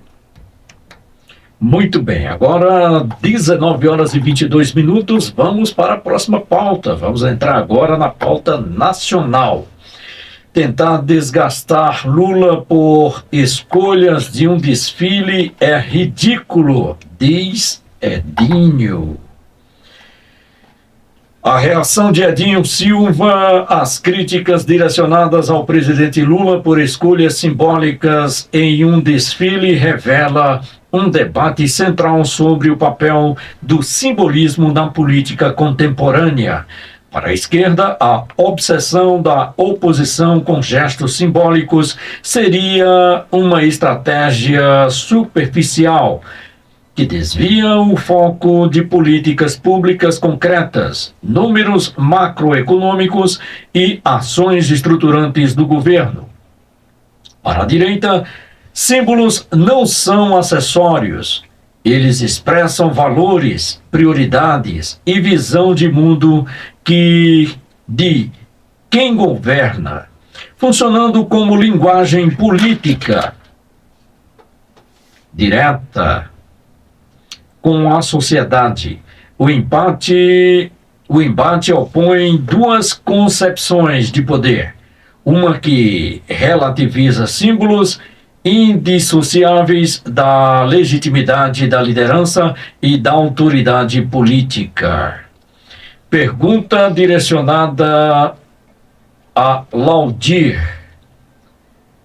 Desqualificar críticas a símbolos e gestos públicos não revela uma tentativa de blindar o governo de avaliações políticas legítimas sobre valores, prioridades e a mensagem que o poder transmite à sociedade? Você tem 2 minutos. O tema talvez do carnaval, né, que movimentou. Pois é, essa grande questão, na verdade, que envolve todo esse desfile, tem vários aspectos que acabam suscitando, né? Um pouco de guerra cultural, um pouco da licitude eleitoral. De qualquer forma, é muito difícil imaginar Primeiro, respondendo a pergunta objetivamente. As críticas que eu vejo à realização, elas são, na sua maioria, bem pertinentes. O que aconteceu ali foi, no mínimo, uma irresponsabilidade. Do meu ponto de vista, crime eleitoral foi cometido. Ali é um claro abuso de poder econômico. O que a gente viu naquele desfile é a exaltação de um candidato à presidência da República, de um pré-candidato, que vai ser o candidato, ao mesmo tempo que demoniza e desumaniza seus principais opositores políticos, né? Tentou se defender que era uma apresentação bibliográfica, mas de bibliográfico não tem nada. Foi tudo político, muito político. Representação do Temer, do Bolsonaro, adversários políticos, enfim. O que eu vejo aí, na verdade, o que eu não consigo entender é como o governo e o Lula foram coniventes, porque eles aceitaram e deram respaldo para isso, coniventes com isso, porque, no meu ponto de vista, foi um crime, um grande show de crime eleitoral ali para todo mundo ver ao vivo na televisão. Em consequência, Eu estava vendo agora, noticiando, né, que a própria escola de samba que fez essa homenagem, ela foi rebaixada. Incrível. Como diria o candidato à presidência, o democrata cristão Imael, sinais, fortes sinais. Pois é, mas a pergunta agora para Rafael Boaventura. A insistência da direita em explorar símbolos e gestos não evidencia uma estratégia de desgaste narrativo que substitui o debate sobre políticas públicas, resultados econômicos e programas sociais? 2 minutos. E isso daí é o que eu mais critico, inclusive, na direita, é justamente isso. Porque o discurso sempre é muito raso. É a turma da bala, da Bíblia e do boi, né? A bancada BBB, como a turma gosta de chamar lá em Brasília. Só um parêntese aqui rapidinho, José Marcelo, para ler o comentário aqui do Wagner Alves. Ele disse o seguinte: a esquerda anunciou isenção do imposto de renda como grande vitória, mas o povo segue sem sentir nada. Menos imposto no papel, mais caro no mercado, na luz, no aluguel. Muito discurso, pouca realidade. O governo do Luiz Inácio Lula da Silva entrega propaganda e o bolso continua no vermelho. Só discordando aqui do amigo Wagner, um dado real, inclusive, que é bom a gente debater com dados. Nos últimos cinco meses, o mercado brasileiro registrou quedas significativas em relação a todos os itens da cesta básica. Então, relacionado a isso, eu discordo veementemente. E a gente não pode também, só voltando um pouquinho aqui para a pauta anterior, José Marcelo, só para concluir, a gente não pode também ignorar um salário de R$5.000 a mais no contra-cheque. Isso daí é fato. Existe um poder de compra maior. Talvez as pessoas não tenham sentido agora, porque foi a primeira vez, mas é uma medida assertiva, sim. Agora, voltando aqui para o nosso tema, a esquerda, ela peca bastante em demonizar a fé alheia. Isso é uma coisa que eu tenho como crítica. Eu sou de esquerda, mas eu sou cristão. E eu acredito que deve-se ter aí o respeito por toda e qualquer crença. O que a gente viu no desfile foi um verdadeiro escracho ao Jair Messias Bolsonaro. A história do Lula, ela é muito maior do que a do Bolsonaro. Extremamente maior.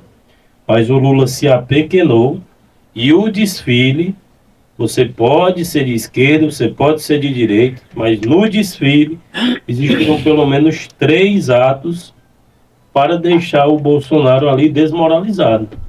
A gente enxergou isso. Então, não sei como é que vão ser os desdobramentos aí, porque você acha que isso foi legítimo ou não? É justamente isso. Para mim, o Lula, ele pegou uma homenagem e deslegitimou sua homenagem. Porque a partir do momento que ele coloca na sua trajetória o Bolsonaro como principal opositor dele, ele diminuiu a própria trajetória. O Bolsonaro enfrentou o Lula uma vez apenas. Entendeu? Então o TSE pode... Mas isso para mim é muito claro. É justamente por conta da eleição. É justamente isso. A preocupação que se tem agora é se vai configurar propaganda eleitoral antecipada ou não. Porque assim, todos os sintomas já tem. Se vai ser de fato aí dado o veredito da doença. Isso aí já violou a paridade de armas que rege o direito eleitoral, porque nenhum outro candidato vai ter esse nível de propaganda. De exposição. Abuso de poder econômico total aí nesse caso. Agora eu conversava com o Wagner, a gente já conversou muito sobre esse tema em outras oportunidades, e eu dizia, olha Wagner, o Bolsonaro ele está tendo a chance agora de aniquilar politicamente o Lula. Ele pode, porque na época o Lula estava preso, e ele poderia sim ter feito um acordo e o Lula sair de lá inelegível. O Bolsonaro não fez isso, mas o Lula, na hora que saiu de lá, amigo, ele voltou com sede de vingança. Isso é verdade. E fez justamente o inverso, né? A gente vai para um breve intervalo, mas rapidinho, a gente volta já. Sai daí, não. Você está ouvindo o FM Iracema.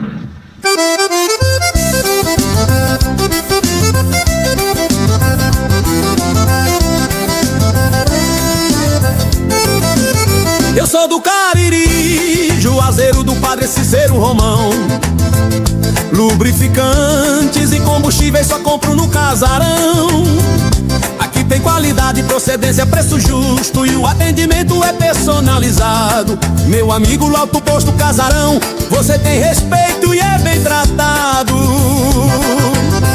O meu carro em outro posto eu não levo não, só abasteço, só troco óleo no Alto Posto Casarão. Alto Posto Casarão, Alto Posto Casarão.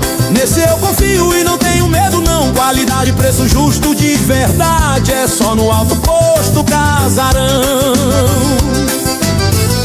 É isso aí, meus amigos, eu só indico que é bom de verdade. Alto Posto Casarão é o melhor que tem nessa cidade. Vem pra cá, cuida! Alto Posto Casarão, Alto Posto Casarão. Nesse eu confio e não tenho medo não. Qualidade, preço justo de verdade é só no Alto Posto Casarão. Alto Posto Casarão, em Juazeiro do Norte, Crato e Barbalha. Uma empresa do Grupo Casarão. Combustíveis e lubrificantes de qualidade e preço justo. Pois é, já estamos de volta. Agora 19 horas e 32 minutos. O Rafael tem um recadinho aí para você, Rafael. Mandar um abraço para toda a turma boa do Cangaço Bar. A agenda semanal do Cangaço liberada. Esta sexta-feira teremos o karaokê do Cangaço, abertura da casa às 18 horas, início do karaokê às 20 horas, entrada gratuita. No sábado, Preta Bigode Bar, abertura da casa às 16 horas, às 21 horas, Preta Bigode Bar, às 23 horas, Gilberto Moura com a Seresta da Preta, entrada também gratuita. E no domingo, encerrando, às 17 horas, abertura da casa, às 19 horas, início do karaokê. Nos 3 dias, a entrada gratuita. Cangaço Bar, que fica na Avenida Padre Cícero, 1751, no bairro Salesianos. Mandar um abraço para toda a turma do Cangaço e para o Elbinho, proprietário. Abraçar também todos que fazem a Moda Atual, o seu jeito de vestir. Moda Atual, que fica na rua Rafael Malzone, 245A, no bairro Triângulo. Camisas gola careca por R$ 39,90. Calças a partir de R$ 89,90, shorts a partir de R$ 49,90 e bermudas a partir de R$ 69,90. Ótimos preços, roupas jovem e adulto. Especialistas também em moda plus size, moda atual, o seu jeito de vestir. Você fala com a Evanda através dos fones 996288563 e 98808-4622. Muito bem, a gente vai continuando. Lembrando para você que o nosso elo de comunicação é o WhatsApp, código de área 88-2157-1191. E aí você faz a sua pergunta, a sua crítica, manda a sua informação, conversa conosco. Pois é, o programa é feito exclusivamente para você. Vamos para a próxima pauta. TSE reconhece palavras mágicas e conjunto da obra em propaganda irregular e reacende debate sobre censura, democracia e poder eleitoral. A decisão do TSE, que reconhece propaganda eleitoral irregular com base em, abre aspas, palavras mágicas, fecha aspas, e na análise do conjunto da obra, inaugura uma zona de forte tensão institucional. Para a esquerda, trata-se de um mecanismo legítimo de proteção da lisura do processo eleitoral, capaz de impedir abusos disfarçados, antecipação de campanha e manipulação do eleitorado por códigos implícitos. Para a direita, a decisão representa um avanço perigoso da subjetividade jurídica, no qual critérios elásticos permitem que o judiciário eleitoral interprete intenções, silencie discursos e exerça controle político sobre a comunicação. O embate revela uma divisão profunda. Democracia como sistema protegido por árbitros fortes ou como arena aberta onde a liberdade de expressão deve prevalecer mesmo diante de riscos. A pergunta direcionada para Rafael Boaventura: permitir que campanhas usem códigos, insinuações e linguagem disfarçada para contornar a lei eleitoral não fragiliza a democracia ao legitimar práticas que burlam regras criadas justamente para garantir igualdade de disputa? Você tem 2 minutos. Sim, fragiliza a democracia. Mas culturalmente o brasileiro é conhecido mundialmente como o quê? Como o povo que sempre dá um jeitinho. Então o que acontece nesse caso é o jeitinho brasileiro de fazer a propaganda velada. Como o próprio Laudir disse aqui, o artista é contratado com um valor exorbitante e manda um abraço para o prefeito fulano de tal, para o deputado fulano de tal, para o governador fulano de tal. Então é uma coisa que acontece corriqueiramente na nossa política, fragiliza, mas a gente só enxerga mais do mesmo. Porque, vamos ser sinceros, né? Hoje nós já sabemos quem são os candidatos. Então, se nós já sabemos, é porque eles já se posicionaram como tal. Tanto é que na rádio o cara apresenta-se como pré-candidato, mostra todas as propostas e somente esse nome já o resguarda. Se ele disser que é pré-candidato, tudo bem. Mas se ele disser que é candidato, aí ele tem o registro cassado. A configuração é outra, né? Ele tem o registro cassado. Então isso evidencia, é o verdadeiro o quê? Faz-me rir, não faz de conta. Chega a ser hilário, né? Isso aí, né? O nosso sistema eleitoral, ele é completamente viciado e precisa ser revisto. Mas não vai ser revisto nem tão cedo, porque quem deveria revisar é justamente quem está sentado em cima dele. Muito bem. Agora pergunta para o Laudir Mota. Quando a justiça passa a punir não apenas atos explícitos, mas interpretações subjetivas de intenção e linguagem, isso não transforma o processo eleitoral em um campo de censura preventiva sob o pretexto de regulação? Você tem 2 minutos. Olha, o que a gente verifica hoje é que há um tensionamento do aspecto eleitoral muito por conta do último ciclo eleitoral presidido pelo Alexandre de Moraes, onde foi muito rígido a percepção e a punição de quem comete atos ilícitos. É bom lembrar do voto, o famoso voto da Carmen Lúcia, dizendo que a Constituição não permite censura prévia, mas naquela oportunidade ela precisaria, exceção, né? Por uma suposta exceção que beneficiaria supostamente o Bolsonaro, censurou um documentário antes mesmo dele ser publicado, e nessa mesma questão eleitoral da homenagem a Lula, foi suscitado uma censura prévia e ela disse que não. Ou seja, ela adotou um posicionamento diverso. Então, o que eu vejo, na verdade, hoje, sem discutir o mérito da justiça eleitoral, é que o TSE vem adotando uma rigidez muito grande, inclusive na questão da inegibilidade. Lembrando que o Bolsonaro ficou inelegível também por uma reunião com embaixadores. É muito difícil imaginar que, por esse ato, Lula também não fique inelegível, a não ser que a justiça queira passar a mão na cabeça, né? Muito bem, agora vamos para a pergunta para o duelo. A democracia se protege melhor com um judiciário eleitoral que amplia sua margem de interpretação para conter abusos ou com regras objetivas e liberdade ampla de expressão política, mesmo correndo o risco de excessos no jogo eleitoral? Vocês têm 4 minutos. A democracia, nós sabemos que, inclusive a gente já foi tema de debate hoje aqui, a democracia no Brasil, ela vive um momento bastante fragilizado. A gente tem um total descrédito das nossas instituições, que é hoje a principal crise existente. Quem trabalha, quem estuda a política sabe a crise tremenda que está hoje instaurada no Supremo Tribunal Federal. sabe a crise que está instaurada também no Palácio do Planalto.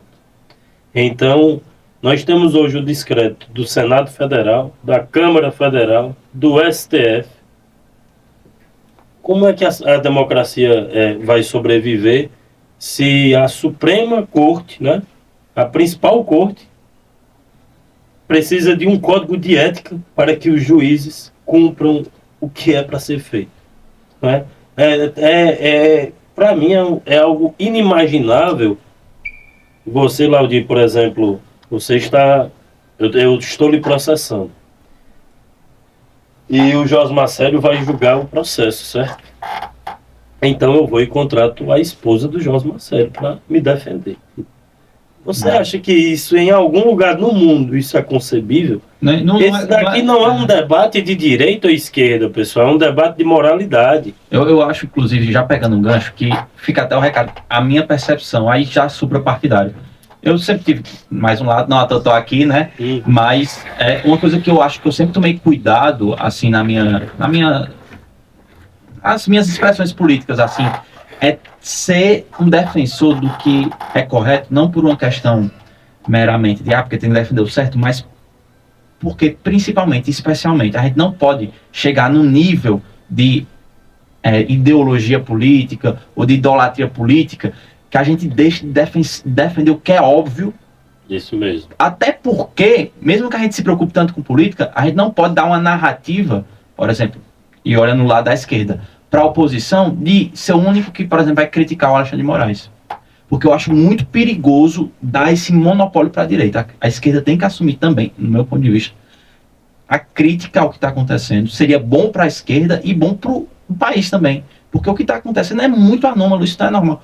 129 milhões de reais, segundo foi revelado pelo jornalista da Globo. Agora o Alexandre de Moraes colocou no inquérito das fake news. Ninguém sabe por que essa questão dos supostos auditores da Receita que teriam vazado essas informações, esses dados sigilosos da família dele. Ou seja, a família dele é vítima de um suposto crime. Ele pega isso, taca no inquérito que ele preside há 6 anos e que não acabou, e que isso não é normal no Brasil. O inquérito tem prazo para acabar, mas está rodando há 6 anos o inquérito das fake news. Ou seja, ele tem um inquérito para ele jogar tudo lá que é de interesse pessoal dele. E vai deixar isso vai acontecer na nossa cara, assim, não dá para acontecer, isso não pode acontecer. É bizarro, e o mais bizarro de tudo é porque eles, na teoria, Josmar Célio, eles são o arauto da justiça brasileira. Foi agora, vazou agora as informações do celular do Vorcar. Vocês viram o acesso pessoal, aquilo dali, em qualquer país minimamente sério, os ministros já estariam afastados. O dono do Banco Master, me desculpa aqui a palavra, mas ele fazia orgias com ministros do STF e gravou o Gilmar Mendes, gravou o Barroso, gravou o Alexandre de Moraes. Orgias com mulheres da Suécia, porque não falavam português, então não teria problema nenhum. Agora ele foi preso, o celular está na Polícia Federal e a bomba estourou. Mais uma bomba. E aí, quem é que vai resolver? E o pior que eu vejo nessa situação é que se criou, por conta de uma política, né, que a oposição adotou, de que quem critica o Supremo, de repente é golpista ou não tem a democracia. Isso tem que ser revisto do ponto de vista cultural, porque senão a gente chega no estado onde a gente não pode criticar um caso desse. Imagina um absurdo. Muito bem, agora a gente vai para a pauta internacional. Brasil estuda envio de ajuda humanitária a Cuba, em meio à crise social e econômica na ilha. A decisão do governo de Luiz Inácio Lula da Silva de articular o envio de ajuda humanitária a Cuba reacende um debate central da política externa brasileira. O país atua como base em interesses estratégicos nacionais ou mantém uma diplomacia orientada por afinidade ideológica com regimes de esquerda latino-americanos? Enquanto o discurso oficial fala em solidariedade internacional e cooperação humanitária, críticos apontam que o gesto ocorre em um contexto de alinhamento histórico do PT com o regime cubano, levantando questionamentos sobre pragmatismo, reciprocidade e retorno concreto para o Brasil. Pergunta para o Laudir. Laudir, é possível chamar de parceria estratégica uma relação internacional na qual o Brasil oferece recursos, créditos políticos e apoio diplomático a regimes economicamente fracassados e politicamente fechados, sem receber contrapartidas comerciais, tecnológicas ou geopolíticas relevantes? Você tem 2 minutos. Olha, José Marcelo, uma das grandes... Tem muitas questões na política que, por mais que a gente estude, tente analisar com parcimônia e com prudência, a gente não consegue entender. Uma delas é essa relação que o Lula insiste em ter com Cuba. Eu não falo nem do histórico de direitos humanos, que já seria problemático o suficiente, mas mesmo que você fosse pragmático e insensível ao ponto de pensar só no que o Brasil ganharia com isso, você chega à conclusão que não ganha nada. E assim... nem ganho político o Lula teria com isso, porque isso só prejudica a imagem dele, de estar priorizando o que a gente vive num país que, apesar de não estar na situação como Cuba, ainda tem muita desigualdade, muita fome, muita miséria.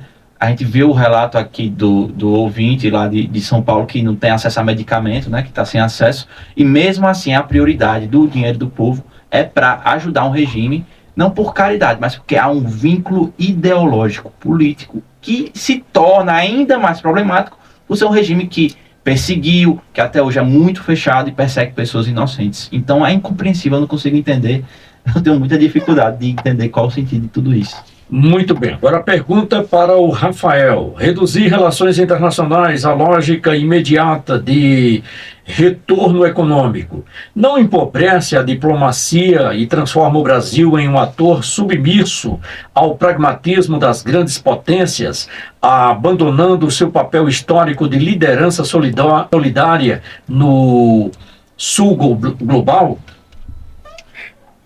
Não enxergo como enfraquecer o presidente Lula quando se fala em diplomacia. O inverso disso, que ele está sendo justamente humano ao destinar os medicamentos e os alimentos para a ilha de Cuba, que eles estão vivendo em situação deplorável. Agora, eu já disse isso aqui, inclusive foi um tema de crítica, várias pessoas me criticaram porque eu disse que era contra o sistema que estava posto em Cuba. Ora, desde 1965, Cuba só tem esse partido, entendeu? Então não tem como você dizer que é da democracia e apoia um sistema eleitoral como está posto lá em Cuba. Eu sou a favor, sim, do envio e não enxergo como enfraquecimento diplomático do Lula. O inverso disso é justamente a confirmação do discurso dele. O discurso dele é de quê? É de que se preocupa com o pessoal de Cuba. Inclusive, Cuba, em 2025, entrou para o BRICS. Hoje é um parceiro comercial do Brasil. Eles têm interesse, sim, em Cuba e pode, sim, também ter a volta, ou seja, ter o benefício também para o povo brasileiro. Muito bem, agora vamos para a pergunta do duelo e a gente vai ter que ser breve, porque o nosso tempo já está se esgotando, tá bom? Lembrando para você que na sequência do programa O Duelo você vai ficar com Edilma Félix e o programa Cidade Love. A pergunta do duelo é a seguinte: até que ponto a política externa brasileira deve ser pragmática e orientada por resultados mensuráveis? Comércio, investimentos tecnológicos e segurança. E em que momento ela passa a se tornar dependente de uma agenda ideológica que sustenta regimes aliados, mesmo quando estes falham economicamente e reprimem liberdades? Afinal, apoiar governos ideologicamente próximos fortalece a posição do Brasil no cenário internacional. Ou será que aprisiona o país em alianças improdutivas, baseadas em discurso político, do que baseadas mais em discurso político do que em ganhos reais para a população brasileira. Vocês têm 3 minutos.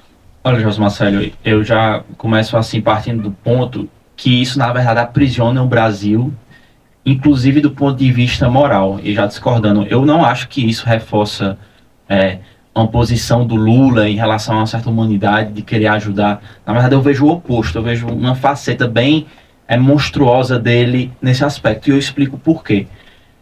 Se você pegar essas ajudas financeiras e políticas e diplomáticas que o governo brasileiro fez ao longo da gestão Lula e Dilma, você vai ver que a grande prioridade, ou os principais, digamos assim, aliados nesse sentido, sempre foram, principalmente na América do Sul, Cuba e Venezuela.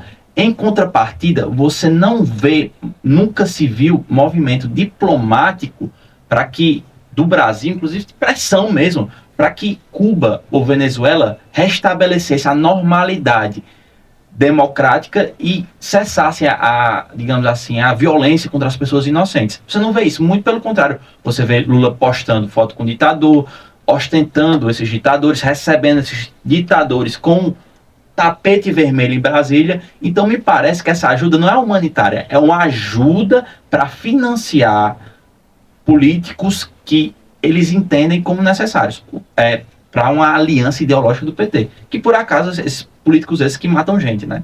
É um pequeno detalhe que para ele é irrelevante, mas que eu acho relevante e que deveria pensar. Aí a questão de você dizer, porque tá pobre, a gente tem que ajudar, é só uma desculpa para você não falar explicitamente que você tá dando dinheiro para assassino. Eu acho que é só isso mesmo, que é um discurso retórico, mas que na prática o que acontece é que o Lula, enquanto presidente, sempre foi um financiador de genocidas. Ele faz isso assim com muita competência, inclusive, que é raro no caso dele. Falando em genocida, a direita tem propriedade para falar, porque o Bolsonaro foi o principal genocida desse país e deixou aí milhões de pessoas mortas durante o período da Covid porque não teve a decência de comprar vacina. Eu acho que você não sabe a definição do crime de genocídio. E enquanto o Bolsonaro não comprou a vacina, ele botou um sigilo no cartão de vacina dele e dos filhos e deu vacina para os filhos e tomou a vacina dele. Então a direita ela tem um discurso muito bonito, mas a prática é horrível. Eu concordo com o Laudir em partes.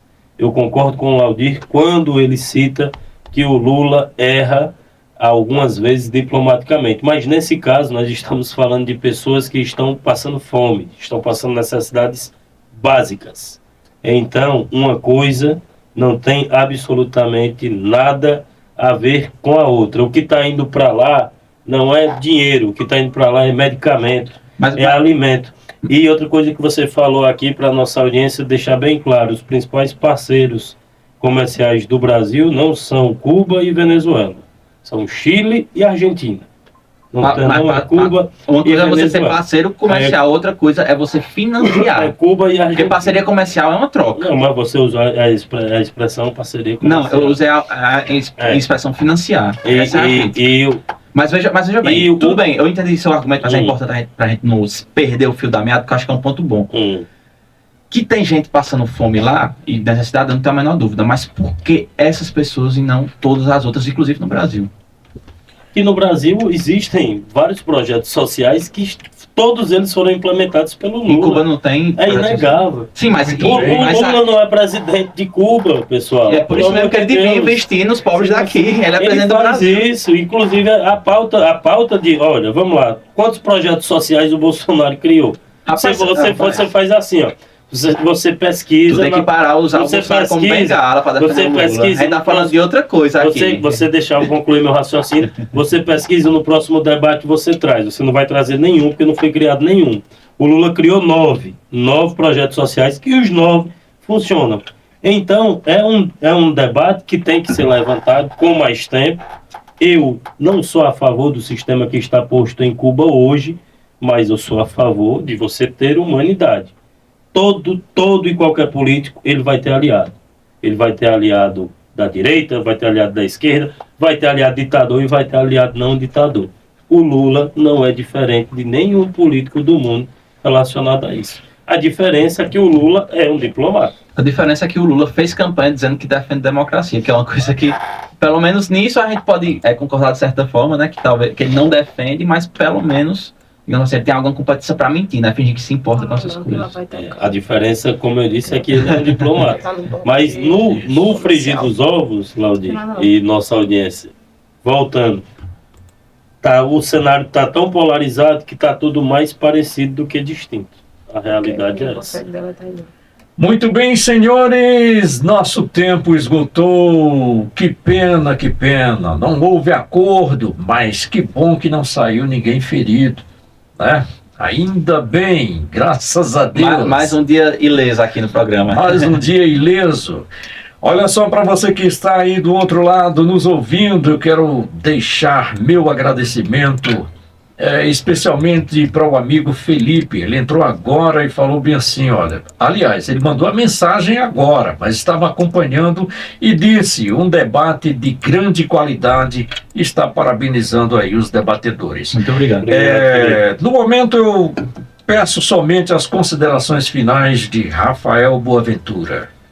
Agradecer aqui ao Laudi, inclusive gostaria de debater com você mais vezes, gostei do debate, o nível do debate, excelente debatedor. Agradecer ao Josmar Célio, toda a turma boa que está nos acompanhando e dizer que amanhã, se Deus quiser, estaremos aqui em mais uma edição do Duelo, amanhã com o Fábio Souza Tavares. Fábio, aí o professor Fábio do Jornal Sem Nome, ele que era, inclusive, de esquerda, não sei se você sabe disso, Laudi, mas ele foi um dos fundadores do PT de Juazeiro do Norte, o Fábio, e hoje ele veste a camisa do Bolsonaro. É verdade. Laudi. Agradecer mais uma vez ao espaço aqui, primeira vez debatendo com o Rafael, gostei bastante, achei um debate de altíssimo nível, e agradecer Josmar Célio mais uma vez conduzindo de forma brilhante o programa, agradecendo a nossa audiência, e tamo junto, até a próxima, né? Muito bem, eu sou Josmar Célio, para você o cheiro e o queijo, e o convite para amanhã a gente se encontrar. E lembrando que amanhã, se vivo eu estiver, pois é. Amém. Nesse mesmo bate-canal. Não, é coisa mais importante, né? Porque amanhã é mais uma primavera. Estará chegando. Por isso que eu estou dizendo, se vivo eu estiver. Amanhã tem festa depois do programa, hein? Vai ter bolinho. Não sei. Dilma, vai trazer um bolo, Dilma? Eu já sou um bolinho. Então tá. Rapaz, o homem olha pra você que tá aí. Tirou o homem do personagem. Tá vendo aí? Eu já sou o molho todo, hein? Meu Deus, me arrependo agora. Eita, Mas tá bom. Então tá, olha pra você que está do outro lado, muito obrigado mesmo pelo carinho da audiência. Pra você um cheiro e um queijo, lembrando pra você que o programa O Duelo tem a direção de Wagner Alves, a supervisão de Natan Tavares e a transmissão aqui pela sua Iracema do Cariri, 91.9, a primeiríssima. A todos vocês uma boa noite e até amanhã.